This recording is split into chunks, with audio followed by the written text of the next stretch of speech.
উনি থাক বা না থাকে ওনার এটা কিচ্ছু আর যায় আসে না। উনি খেলতেছে মানে বাংলাদেশে কি গেল না গেল ওনার কিচ্ছু যায় আসে না। প্রথমত ওনাকে চেঞ্জ করার দরকার। দ্বিতীয়ত হলো আমাদের যে রনি তালুকদার ওনাকে নিয়ে আমার মনে হয় যদি ওপেনিংটা করা আশা করি ইনশাল্লাহ মনে ভালো করবে। আর আমরা যে সুপার এইটে গেছি আমার মনে হয় এটা আমরা সবচেয়ে বেশি গেছি, কারণ আমাদের জেনে পাপন সাহেব উনি বলতে যে আমাদের প্রত্যেকটা ওয়ার্ল্ড কাপও আমরা নেক্সট টার্গেট। তো আমরা এ পর্যন্ত আমরা আশা যেটা আমরা সুপার এইটে গেছি এ পর্যন্ত আমরা মনে করি আমরা বেশি গেছি। তারপরেও আশাবাদী আমরা সেমিফাইনাল খেলবো ইনশাল্লাহ। আইসিসিতেও 3 মোড়, ভারত, অস্ট্রেলিয়া আর ইংল্যান্ড, বাংলাদেশের এটি পারটাও মনে করে না, আম্পায়ার তো আউট না হলেও ওদের আউট দিয়ে দেয়। তাই আমরা বারবার এটা রিভিউ বিক্ষে নিই, আমরা তারপরেও ম্যাচে ফিরিয়ে আই। আমাদের উপরে মূলত এটা অত্যাচার করা হয়, জুলুম করা হয়। এবার পরে আমরা বাংলাদেশ হিসেবে দর্শক হিসেবে 18 কোটি মানুষের লগে আমরা যে আমাদের প্লেয়ারগুলো আমাদের মানে সাথে যে ইমোশনাল নিয়ে খেলতেছে, বিশেষ করে যদি বাংলাদেশের 2-3 জন প্লেয়ার ভালোই না খেলতো তাহলে মনে হয় বাংলাদেশ আরও আগে বাড়ি চলে যেত। আচ্ছা, ওই হিসাবে আমি বলবো যে আমাদের নাজমুল হোসেন শান্ত, উনি শান্তই থাকে, উনি কখনো হিটার হইতে পারে না, উনি শান্তই থাকে। আচ্ছা ধন্যবাদ। এখানে আমি আপনার সাথে একটা কথা যুক্ত করতে চাই, সেটা হচ্ছে আইসিসি মানে আপনারা অনেকেই বলেন ইন্ডিয়া ক্রিকেট কাউন্সিল। তো সেক্ষেত্রে ইন্ডিয়া হচ্ছে আমাদের বন্ধু রাষ্ট্র, যেটাকে আমরা কি দুলাভাইয়ের রাষ্ট্র বলে থাকি। তো সেক্ষেত্রে আমাদের সাথে এভাবে অবিচারটা কীভাবে হবে? কারণ বন্ধু রাষ্ট্র তো বন্ধু রাষ্ট্রের সাথে অবিচার করে না। আসলে এখন সবচেয়ে বন্ধু রাষ্ট্র যেটা বলতেছেন আপনারা, বন্ধু বন্ধুর মানে কি করবো গোয়া মারে বা বাংলাদেশ বলে আর কি। তো এখন ওরা যেহেতু মহল রাষ্ট্র, আমাদের বাংলাদেশকে পানি ছুবানোর জন্য ওরা বন্ধু রাষ্ট্র। এর চেয়ে আমি বেশি কিছু আশা করি না। আমরা আমাদের ক্ষমতা দিয়ে আমরা লড়তে চাই, আমরা ইন্ডিয়ার থেকে আশা করবো এটা আমরা চাই না কখনো। আচ্ছা ধন্যবাদ। এখন আপনার সাথে এই কথার সাথে আমি আরেকটা কথা যুক্ত করতে চাই, সেটা হচ্ছে আপনি বলছেন আমাদের ক্রিকেট বোর্ডের সভাপতি নাজমুল হাসান পাপন। পাপন দা সবসময় বলে যে আমাদের নেক্সট ওয়ার্ল্ড কাপ। এখন নেক্সট ওয়ার্ল্ড কাপটা কি পাপন তার মৃত্যুর পরে না মৃত্যুর আগে, কোনটা? আমার মনে হয় পাপন দা মৃত্যুর পরে আমরা নেক্সট ওয়ার্ল্ড কাপ কখনো মানে জয় করতে পারবো না। যদি পাপন দা ক্রিকেট বোর্ডের সভাপতি সরে যায় তাহলে অবশ্যই আমাদের জাতীয় দলে ভালো ভালো প্লেয়ার ঢুকবে, ভালো ভালো আমাদেরকে পারফরমেন্স দেখাবে। তো সেই হিসেবে আমরা বাংলাদেশ ভালো কিছু আশা করতে পারে। পাপন দা যতদিন আছে ততদিন বাংলাদেশ খেলার অংশ, ক্রিকেট বোর্ডের অংশ। হ্যাঁ, এখানে আমি আপনাকে ধন্যবাদ। এখানে আমি একটা কথা বলতে চাই, সেটা হচ্ছে পাপন তার মৃত্যুর আগে তো বাংলাদেশ ক্রিকেট বোর্ডের মৃত্যু হয়ে গেছে।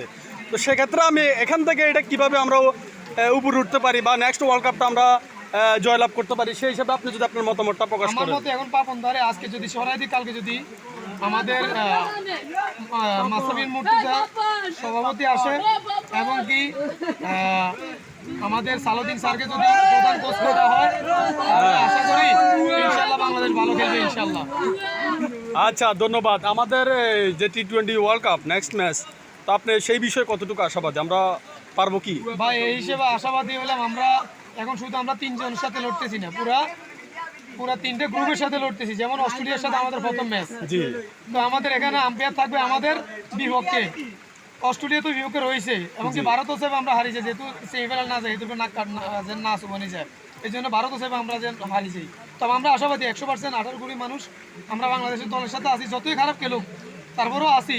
তবে অবহেলা যে খেলোয়াড়গুলো মানে একবারে বাজে খেলতেছে আমরা ওদেরকে মানে বিবেচনা করি, যেহেতু বাধ্য হওয়া যায় ওই সুদৃষ্টি কামনা করি। আচ্ছা ধন্যবাদ। এখানে আমি আপনাকে একটা কথা বলতে চাই, সেটা হচ্ছে যে খেলার মধ্যে হার জিত থাকবেই ইনশাল্লাহ। তো আমাদের বাংলাদেশ যখন হারে তখন গালি, যখন জিতে তখন হাতের তালি। এই বিষয়ে আপনি আপনার যদি মতামতটা প্রকাশ করেন। এটা তো হবেই ভাই, 18 কোটি মানুষের বিবেকারে আর যদি ইমোশনাল নিয়ে ওরা যদি খেলে তো মানুষের গালি তো দিবেই। দেখা গেছে আপনার 18 বলে 20 রান লাগে, বাংলাদেশের মতো দল 4-5টা প্লেয়ার বাকি আছে, তখন যদি বাংলাদেশ ম্যাচ হারিয়ে যায় তখন মানুষ গালি ছাড়া কি দিবে বলেন? না এটা তো হয় না, কারণ আমি কাউকে একবার ফির মারলাম, কাউকে শয়তান মারলাম, এটা তো হয় না ভাই। 30 ম্যাচ খেলে এক ম্যাচ হয় না, তখন তো ভাবা দিচ্ছে 30 ম্যাচের মধ্যে একটা ম্যাচ স্বস্তি হয়েছে, 30 ম্যাচের মধ্যে 29 ম্যাচে বাজে গেলেন, আপনার গালি ছাড়া মানুষ আর কি দিবে? আর এখানে আপনি যদি বাজে পারফরমেন্স করেন প্রত্যেকটা ম্যাচে তাহলে আপনার গালি ছাড়া কিচ্ছু দিবে না বাংলাদেশের মানুষ। আচ্ছা এখন আপনি মনে করেন যে আপনার সুপার একাদশে যারা আছে সেখানে কোন কোন প্লেয়ারগুলো পরিবর্তন হলে আমরা আমাদের দলটা আরো ভালো করতে পারবো? আমার প্রথমত নাজমুল শান্ত বাদ, হ্যাঁ, এবার লিটন দাসও বাদ, ক্যাপ্টেনও বাদ। উনি ক্যাপ্টেনে তোয়াই দিয়ে বাংলাদেশ দলে ডুবে দিব, তাহলে ওনার ক্যাপ্টেন দিয়ে দরকার নাই। উনি খেলার দরকার কি? উনি খেলে বেতন যা পায় তার থেকে ডাবল টাকা দিতে হয় পাপনকে, লাভ কি? হয়ে গেছে এটা বলতে বলতে উনি সবচেয়ে এখন ভালো পারবো। হ্যাঁ, এখন ওনার জায়গায় কে আসলে ভালো করবে আপনি সেটা বলেন। নাজমুল আমি তো তো এখানে আপনার আমাদের অনিতা তালুকদার গেছে, ওনাকে খেলানো হোক। আর নইলে যেহেতু 15 সদস্যের দল আছে, ওইখানে আমাদের শরীফুলের ঢুকা, যেহেতু ফেস বোলিংটা ভালো করতেছে, আর ইঞ্জুরি এখন মোটামুটি ভালো হয়ে আছে। শরীফ এখন ভালো বোলিং করতে পারবো, লাস্টে যে ভালো 2-1 মারলো, শান্ত থেকে ভালো খেলবো। ব্যাট দিছি, সমস্যা নাই। রাসেলের কথা আপনি কি বলবেন? রাসেলের কথা হইলো আমরা তো আর ওইখানে প্র্যাকটিস করতেছি না। রাসেল যদি ওইখানে যায়, রাসেল বলও সৌদি দিয়ে ওটা কইয়া লাভ নাই। এইটাই কথা, এইটাই আমরা ওইখানে যদি প্র্যাকটিস করতাম। আমরা বাংলাদেশ জিতলে অভিনন্দন, ঠিক আছে জি, বাংলাদেশ আইলে আসলে বাংলাদেশের আনন্দ, এর মধ্যে সাপোর্টার বাংলাদেশের চায় না। না, এটা তো আমরা করতেছি, 18 কোটি মানুষও করতেছে।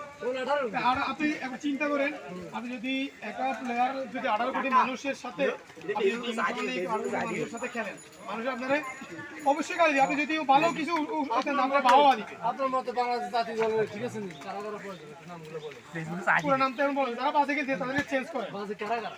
শান্ত, লিটন দাস আর সম্মত এর আগে না, হেয়ার স্টাইল দিয়ে দেখলে মানুষ কান দুটি নিজে বাজে গেলে এটা দিয়ে বাজে গেলে আচ্ছা, এই সব বিষয় বাদ হাবিব মামা।